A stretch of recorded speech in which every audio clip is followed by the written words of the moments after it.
بسم اللہ الرحمن الرحیم۔ محترم ناظرین السلام علیکم۔ آج میں اللہ سبحانہ تعالیٰ کا نام المنتقم لے کر آپ کی خدمت میں حاضر ہوئی ہوں۔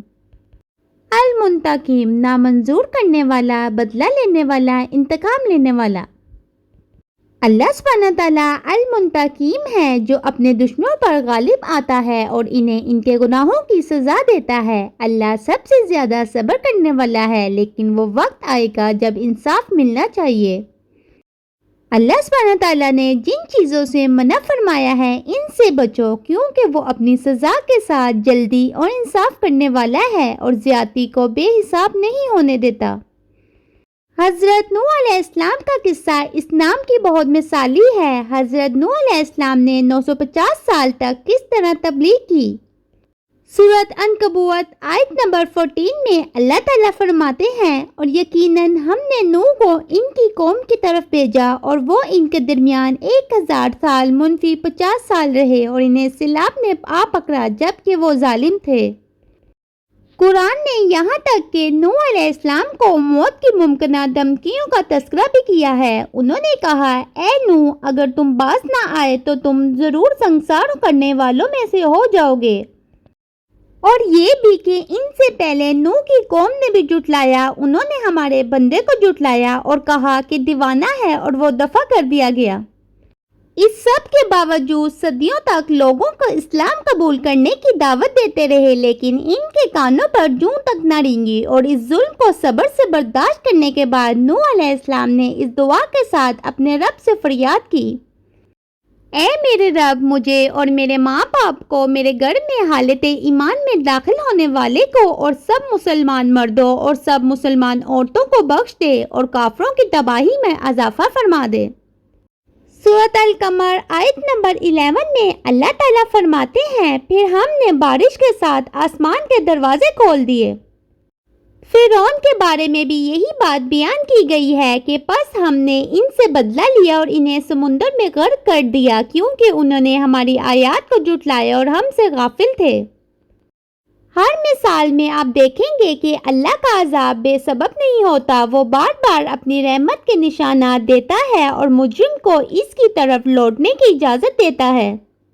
نوح علیہ السلام کے قصے سے ہمیں یہ بھی معلوم ہوتا ہے کہ ان کا بیٹا بھی ڈوبنے والوں میں شامل تھا۔ اس نے اللہ سبحانہ تعالیٰ کو ماننے سے انکار کر دیا اور یہاں تک کہ جس دن طوفان آیا اس نے اپنے والد سے کہا کہ وہ اس کے ساتھ کشتی پہ سوار ہونے کی بجائے پہاڑی کی چوٹی پہ جائیں۔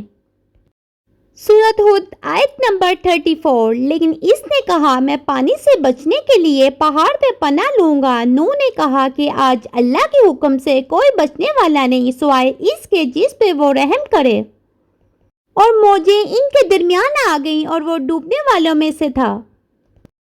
یہ ایک مشکل لیکن اہم سبق ہے۔ انبیاء علیہ السلام کو اللہ سبحانہ تعالیٰ کی طرف سے اپنے پیغام کو پھیلانے کے لیے پسندیدہ ہونے کے باوجود کوئی تعصب نہیں ہے۔ ہر شخص کو اس کے اعمال کا جواب دہ بنایا جائے گا۔ اس سے کوئی فرق نہیں پڑتا کہ ایک شخص کس نسب یا خونی سلسلے سے آتا ہے۔ یہ چیزیں انسانی سیاست کے دائرے میں اہمیت رکھتی ہیں، لیکن اللہ کی رحمت یا سزا پانے میں اس کی کوئی اہمیت نہیں ہے۔ ہر شخص اپنی کمائی کا ذمہ دار ہوگا۔ سورۃ الدخان آیت نمبر 16۔ جس دن ہم سب سے بڑا حملہ کریں گے، یقیناً ہم بدلہ لے لیں گے۔ اور اسی طرح سورۃ العمران آیت نمبر 4 میں اللہ تعالیٰ فرماتے ہیں، اس سے پہلے لوگوں کے لیے ہدایت کے طور پر اور اس نے قرآن نازل کیا، بے شک جو لوگ اللہ کی آیت سے کفر کرتے ہیں ان کے لیے سخت عذاب ہے، اور اللہ تعالیٰ غالب اور بدلہ لینے والا ہے۔ پھر یہ کہ یہ نام کئی وجوہات کی بنا پر سمجھنا ضروری ہے۔ پہلا، خوف پیدا کرنا ہے۔ اس سے اقتدار والوں کو یاد دلایا جا سکتا ہے کہ وہ اب بھی اللہ سبحانہ تعالیٰ کے سامنے جواب دہ ہیں۔ وہ ان لوگوں کو سزا دیتا ہے جو اس کی مخلوقات پر ظلم کرتے ہیں۔ یہ ہمیں انفرادی سطح پر سکھاتا ہے کہ ہم جو بھی اچھا یا برا کرتے ہیں اس کے لیے ہم جواب دہ ہوں گے۔